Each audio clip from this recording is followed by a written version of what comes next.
Hi everyone, look, it's snowing. Peppercorn tree. Anyway, we've just come back from 7 days out at Lake Gairdner in South Australia, experiencing Speed Week. And what a hoot, absolutely. So, this video is my attempt to try and give you a condensed view of what Speed Week's all about, especially if you are planning on going to it next year. I hope you find it useful.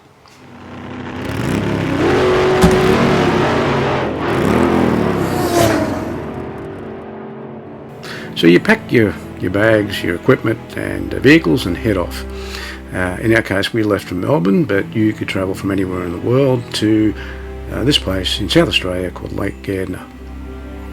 Now you make your way there via Port Augusta. Some people actually stay in Port Augusta as a stopover, and you make your way to Iron Knob.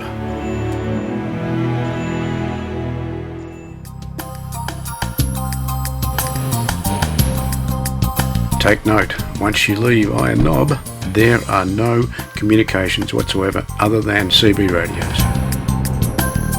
The roads are very corrugated, and unfortunately some people may actually, like this group of people, will have problems along the way. So just keep that in mind.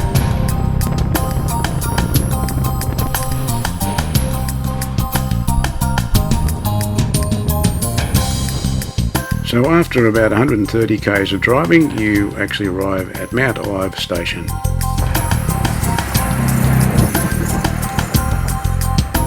Where you can refuel both petrol and diesel, and also pick up some other supplies like drinks and food items.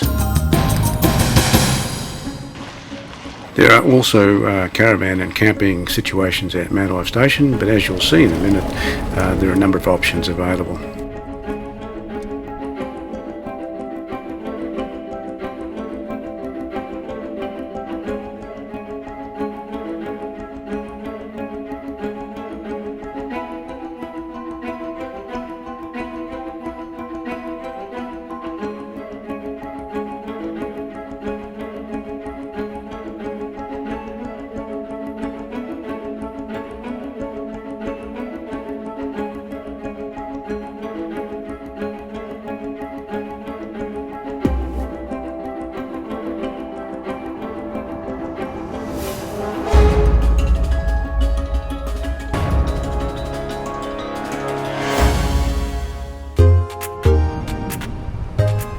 So the next morning we head out for the preparations on the lake, and the first thing you're confronted with are these guys blowing all the dust off your cars.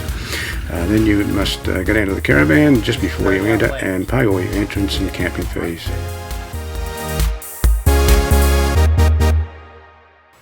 So you make your way onto the salt plain and head to the pits. Now one thing I do want to comment on here is that unlike the diagram that's on the screen, the distances between the entrance and the pits is quite considerable, and it can take you some 5-10 minutes to get to the pits.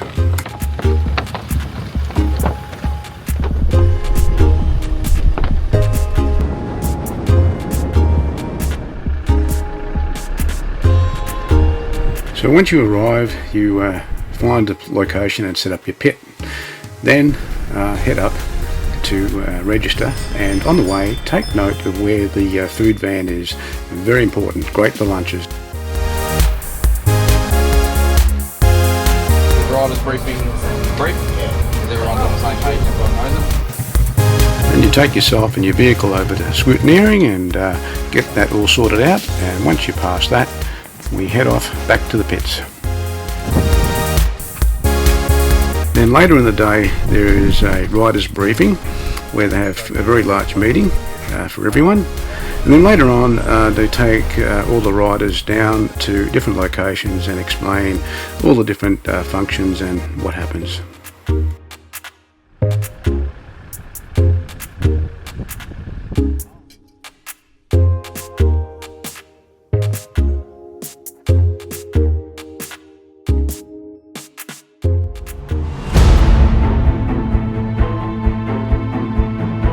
So the big day has come.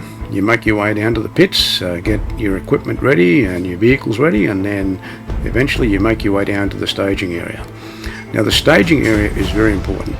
It's where all the riders, whether they're vehicles or bikes, segregated into the two different tracks. You've got track 1 and track 2.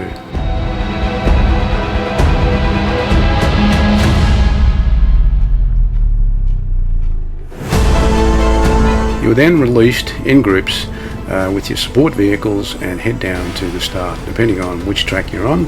In this case, it's track 2.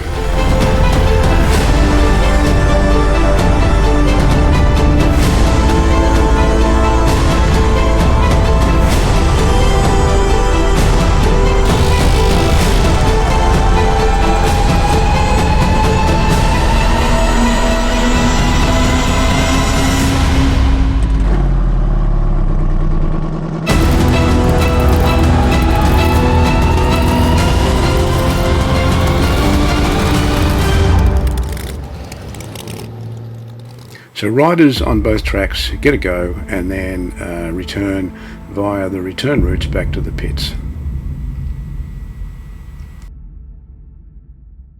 So the riders and drivers, they make their way back up to the pits and then the official office to see what results they got from their last race.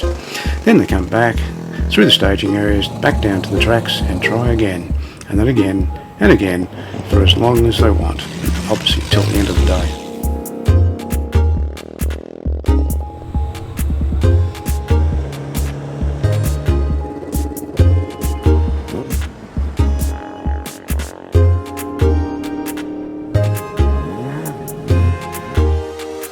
If you got the chance during the day, you can go back to the pits and have a look at some of the amazing vehicles that are there.